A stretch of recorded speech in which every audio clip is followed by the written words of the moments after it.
Alright, so hello there.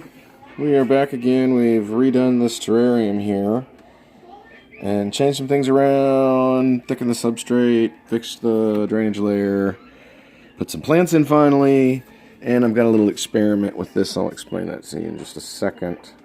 So after watching like Russ with Aquarimax and Serpa Designs and a couple of other terrarium pages, we decided to change and kind of upgrade the drainage layer before we got too far into this tank, because we'd only had it set up for a couple of weeks. So we pulled everything out of it, put the river rock layer in, and then a layer of charcoal, and then the nylon screening, and then our ABG mix with some river rocks mixed in with it. Just, cypress mulch, organic potting soil, orchid bark. What else did we put in it? Sphagnum moss. I think that's about it. Yeah, that's about it.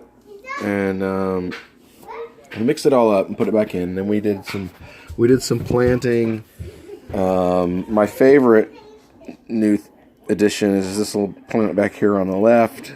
It's from Vietnam. It's called a Moon Valley Friendship plant, and you can't really see because I'm using what do you call it? The grow lights, so you can't really see the color properly because the grow lights kind of change the hue, but it has a lot of purpling in it, and the leaves, honestly, their texture, they feel like the skin of a Euromastix, if that makes sense, like a leathery Euromastix skin. So I was hoping that the texture of the leaves, she could go over the leaves and it would kind of help her with rubbing and stuff when she comes into shed. We found a local place that does fairy garden plants. So we got this. It's a moss. It's a vine that acts like a moss that we've put in over here. And then we got it's a golden dewdrop, I think is what it's called. And then, of course, there's the golden pothos in the back. Now, the pothos we actually have rooted directly in the stone layer of the substrate. So the roots are actually in the water, and it's growing up out of that. We're hoping it will kind of grow up out of the back of the tank. We also got some bark off some local trees that has this green moss on it. Oh, the glare from the camera is terrible. There you go. Some local moss on it. And then we also have this. Locally, it's known as a resurrection fern. It's similar to like the dinosaur plant. What it does is, and this is already starting to kind of green back up, I can see, it curls up and it dies. And it stays dead. It can stay dead for years. And then as soon as water is reintroduced, it comes back to life. Now, it's a fern leaf. It's a fern. They only, from stalk to the tip, maybe 12 inch, from the base all the way to the tip end of the leaf is like maybe 12 inches at the most.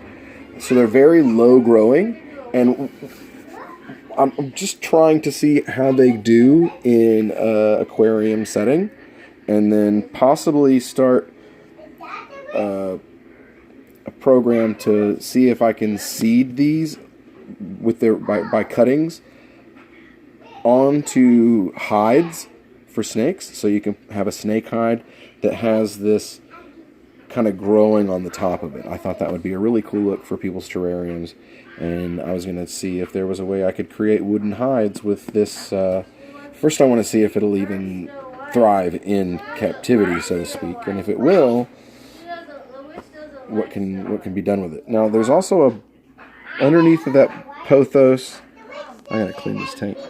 Underneath of that pothos, sticking up, that little tiny green thing you see sticking up back there, that's a button fern. for fairy gardens. Now we also got some new isopods, some new cleanup crew from Worm Man. You can find Worm Man on eBay. You can find him in a couple of different places. But he did a pretty good deal for us on eBay. Come on, focus. There we go. There's one of our new dairy cows.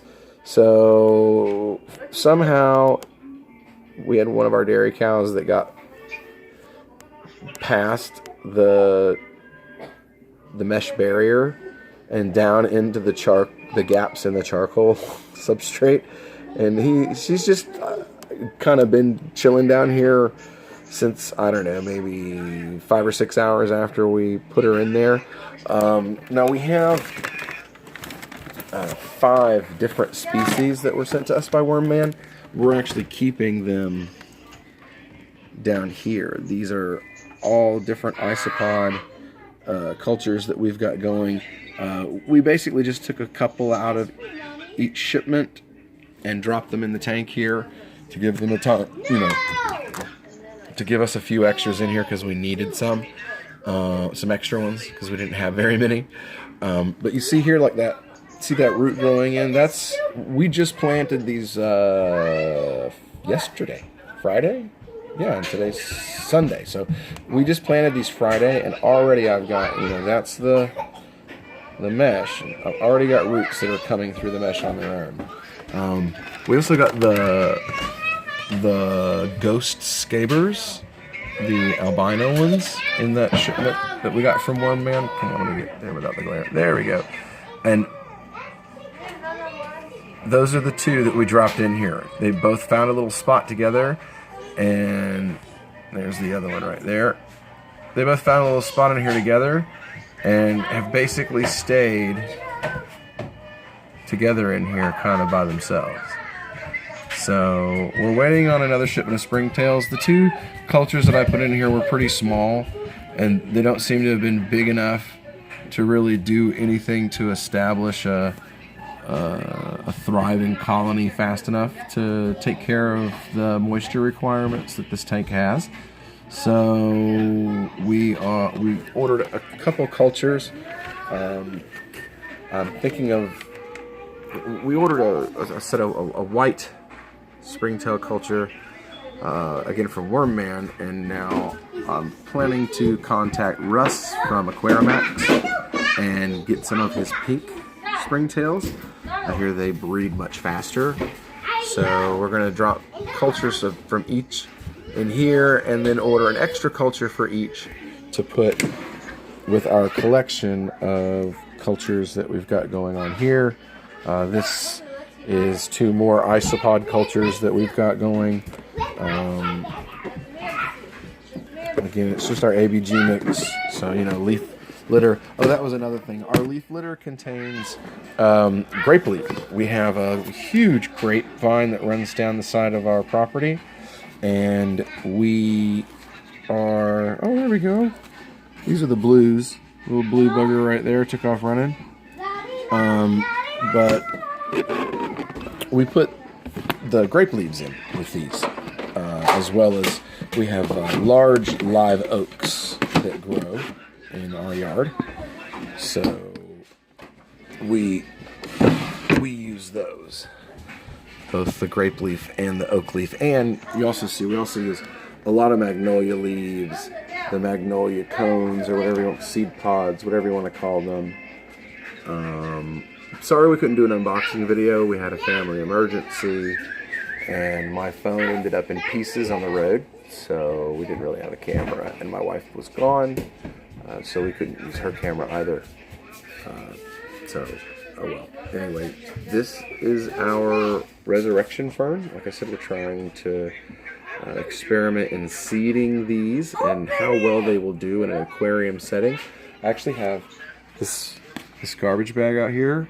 That is a gigantic, like a seeding tray. You know, like you sprout seedlings in, the big trays that you get your 4-packs in. One of those full of this on this like wood and leaf substrate instead of attached to a log. So what we're going to try to do now is see, is there a way that we can get this in a terrarium to do well and possibly become like a natural hydrometer, because as the humidity levels drop, these will begin to shrivel. So you'll start to be able to use these as a good gauge, a natural gauge of your humidity levels. And seed them onto like one of these, but wood or stone, so that you can have ferns growing on your hides, which I thought would be pretty cool. So anyway, this is Will with Unusual Pets Family Adventures, and we're signing off.